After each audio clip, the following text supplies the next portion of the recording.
आज जब हम गांवों या ऐसी खुली जगह पर जाते हैं जहां पेड़ पौधे पर्याप्त संख्या में मौजूद हों, तो वहां वातावरण शुद्ध होता है और हमें ताजी हवा मिलती है। ऐसी जगह पर हमें सांस लेने में तकलीफ नहीं होती। वहीं जब हम किसी भीड़ भाड़ वाली जगह या दिल्ली जैसे शहर की बात करें, तो इनकी आबोहवा में हमें घुटन महसूस होती है। इस घुटन भरे वातावरण के पीछे क्या वजह है? वजह है वायु प्रदूषण। वातावरण की प्राकृतिक हवा में हानिकारक और विषैले पदार्थों का लगातार बढ़ना वायु प्रदूषण का मुख्य कारण है। बाहरी तत्वों, विषाक्त गैसों और अन्य मानवीय क्रियाओं के कारण उत्पन्न प्रदूषण वायुमंडल की प्राकृतिक बनावट को प्रभावित करता है, जो फिर मानव जीवन, पेड़ पौधों और पशुओं की सेहत पर बुरा असर डालता है। शहरों की हवा में तेजी से जहर घुलता जा रहा है। बढ़ते जनसंख्या घनत्व और इसके फलस्वरूप वाहनों की बढ़ती संख्या और कल कारखानों जैसी दूसरी तमाम मानवीय गतिविधियां शहरों के वायुमंडल को दूषित कर रही हैं। उद्योगों की बढ़ती संख्या के कारण उनसे निकलने वाले विषैले औद्योगिक धुएं और कार्बन मोनोऑक्साइड, हाइड्रोकार्बन जैसी हानिकारक गैसें हमारा जीवन दुश्वार कर रही हैं।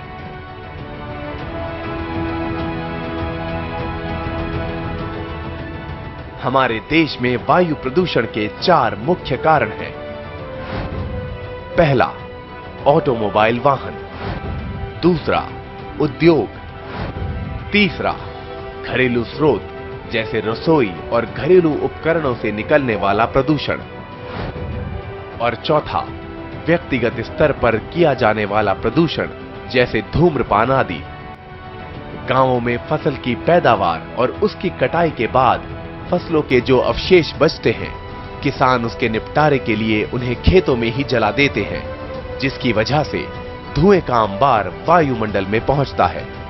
ये धुआं पार्टिकुलेट पदार्थों और शहरी वायु प्रदूषक तत्वों के साथ मिलकर स्मॉग बनाता है, जो ग्रामीण और शहरी जनजीवन में सांस से जुड़ी अनेक बीमारियों को जन्म दे रहा है।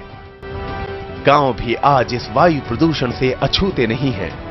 गांवों में वायु प्रदूषण का मुख्य स्रोत घरों में इस्तेमाल होने वाला ईंधन है। गोबर से बने उपले और लकड़ी को ज्यादातर ग्रामीण क्षेत्रों में ईंधन के तौर पर इस्तेमाल किया जाता है। गांवों के घरों में वेंटिलेशन की भी उचित व्यवस्था नहीं होती, जिसकी वजह से रसोई से निकला धुआं घर को प्रदूषित करता है और साथ में घर में रहने वाले लोगों की सेहत को नुकसान पहुंचाता है। वायु प्रदूषण के माहौल में अधिक समय तक रहने की वजह से दमा, ब्रोंकाइटिस, फेफड़े का कैंसर और दिल का दौरा जैसी गंभीर श्वसन और कार्डियोवास्कुलर बीमारियां हो सकती हैं। वायु प्रदूषण से मरने वाले लोगों की संख्या के अनुसार विश्व में भारत 5वें स्थान पर है। साल 2015 तक हमारे देश में वायु प्रदूषण से जुड़ी बीमारियों की वजह से 8 लाख से ज्यादा मौतें हो चुकी हैं। विश्व स्वास्थ्य संगठन के एक अध्ययन के अनुसार दुनिया के 20 सबसे ज्यादा वायु प्रदूषित नगरों में से 13 नगर सिर्फ भारत में हैं। महानगरों में वायु प्रदूषण की समस्या गंभीर हो गई है। प्रदूषण का आंकलन और उनके नियंत्रण की निगरानी करने वाली सरकारी एजेंसी केंद्रीय प्रदूषण नियंत्रण बोर्ड ने देश में अनेक स्थानों पर मौजूद 24 ऐसे गंभीर रूप से प्रदूषित क्षेत्रों की पहचान की है, जहां पर लगे उद्योग उन स्थानों के वायुमंडल को बुरी तरह से प्रभावित कर रहे हैं। सिंगरौली, कोरबा, वापी, अंकलेश्वर, हावड़ा, दुर्गापुर, मनाली, चेंबूर, धनबाद, नागड़ा, रतलाम, तारापुर ऐसे ही कुछ स्थान हैं। यहां लगे उद्योगों में पावर प्लांट, खनन, रासायनिक उद्योग, oil refinery, steel plant, fertiliser उद्योग, थर्मल पावर प्लांट, कागज उद्योग, distillery, tannery, food processing unit और पेट्रोकेमिकल उद्योग वायु प्रदूषण के प्रभाव में इजाफा कर रहे हैं।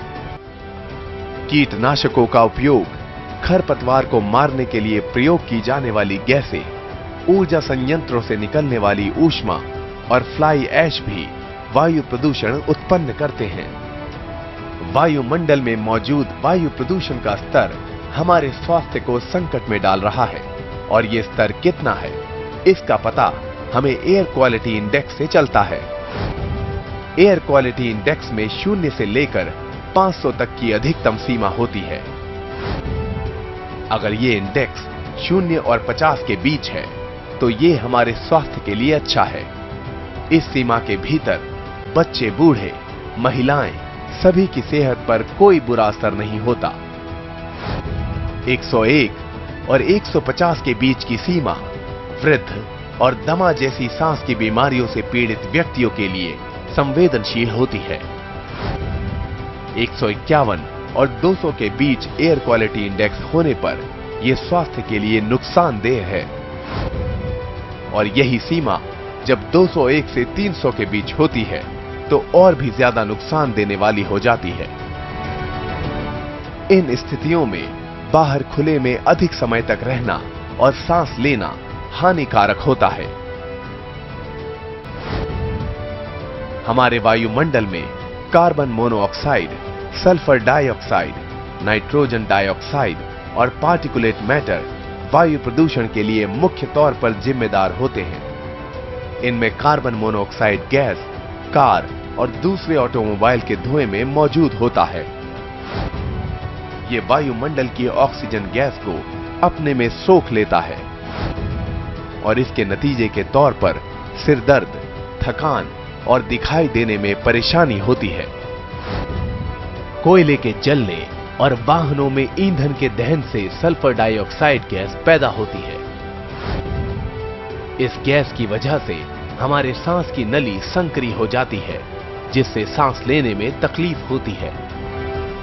दमा से पीड़ित व्यक्तियों को इस गैस से सबसे ज्यादा परेशानी रहती है। नाइट्रोजन डाइऑक्साइड भी कार और दूसरे ऑटोमोबाइल वाहनों और पावर प्लांट संयंत्रों से उत्पन्न होता है। ये गैस हमारे शरीर में फेफड़ों और अन्य श्वसन से जुड़े अंगों को प्रभावित करती है। इसकी वजह से सांस से जुड़े संक्रमण का खतरा बना रहता है। धूल, धुएं, कोहरे और जीवाश्म ईंधन जैसे अनेक स्रोतों से वायुमंडल में पार्टिकुलेट पदार्थ पहुंचते रहते हैं। ये पदार्थ हमारे शरीर में फेफड़ों के साथ साथ हृदय की बीमारियों को भी न्योता देते हैं। वायु प्रदूषण फैलाने वाली ये सभी गैसें और पदार्थ जब जल वाष्प और धूल से जा मिलते हैं तो स्मॉग का निर्माण करते हैं।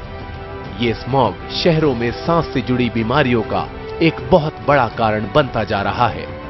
महानगरों में स्मॉग की वजह से दिन के समय भी सड़कों पर दिखाई देने में परेशानी होती है, जिसके कारण दुर्घटनाएं होना एक आम बात हो गई है।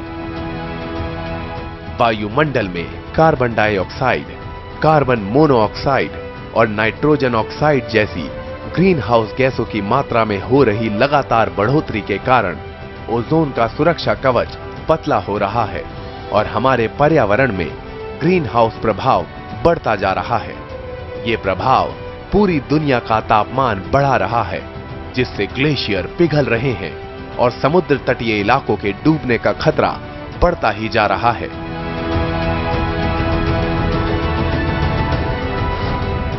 महानगरों के वायुमंडल में कार्बन डाइऑक्साइड और सल्फर डाइऑक्साइड जैसे वायु प्रदूषकों के चलते एसिड रेन का संकट भी अपने पैर तेजी से पसार रहा है। इसमें इन दोनों गैसों के प्रभाव से विषाक्त बारिश होती है, जो पेड़ पौधों के ऊपर गिरने से उन्हें जला तक देती है। किसी इमारत या भवन पर एसिड रेन होने से उनकी सूरत भी बिगड़ जाती है। पशु पक्षियों और हम मनुष्यों के ऊपर भी इस एसिड रेन का खतरा दिनों दिन बढ़ता जा रहा है। अब अगर गौर से विचार करें तो हम इसी निष्कर्ष पर पहुंचेंगे कि वायु प्रदूषण का समाधान कहीं और नहीं बल्कि हमारे ही पास है, क्योंकि मूल रूप से हम मनुष्यों की अप्राकृतिक गतिविधियों की वजह से ही ये प्रदूषण तेजी से फैल रहा है। सबसे पहले जीवाश्म ईंधन से चलने वाले वाहनों के प्रयोग में हमें कमी लानी होगी। यदि संभव हो तो पब्लिक ट्रांसपोर्ट या फिर कार पूलिंग से यात्रा को प्राथमिकता देनी चाहिए।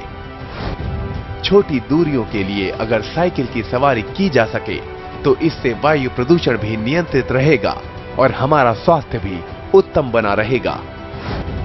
अगर हम अपने कार्यालय या घर से निकल रहे हों तो सभी पंखों, कूलर, एसी और बत्तियों को स्विच ऑफ करना न भूलें।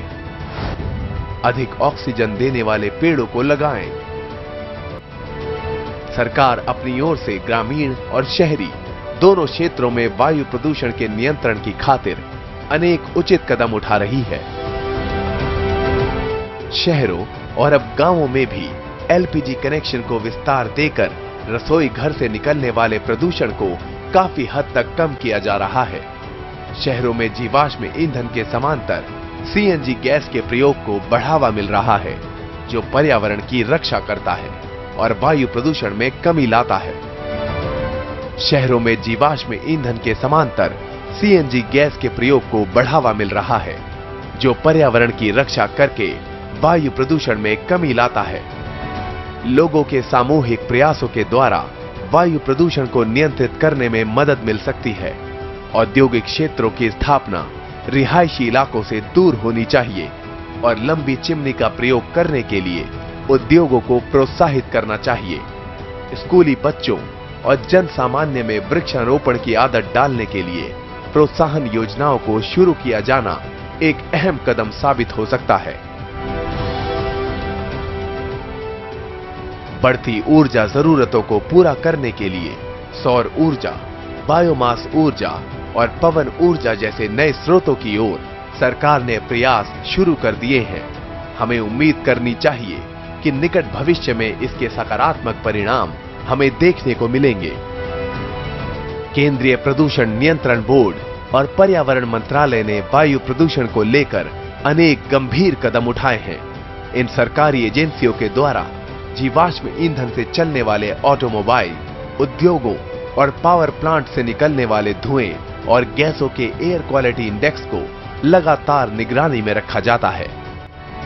वायु प्रदूषण के प्रभाव और इससे बचाव के तरीकों के बारे में ज्यादा से ज्यादा लोगों में जागरूकता फैलाना बहुत जरूरी है। ऐसा करने से ही हम अपनी प्यारी धरती और इसके पर्यावरण को लंबे समय तक सहेज कर रख पाएंगे। याद रहे कि ब्रह्मांड की असंख्य आकाशगंगाओं, तारों और ग्रहों में केवल हमारी पृथ्वी ही एकमात्र ऐसा ग्रह है जहां पर जीवन मौजूद है और इस जीवनदायी ग्रह का हमारे पास दूसरा कोई विकल्प मौजूद नहीं है।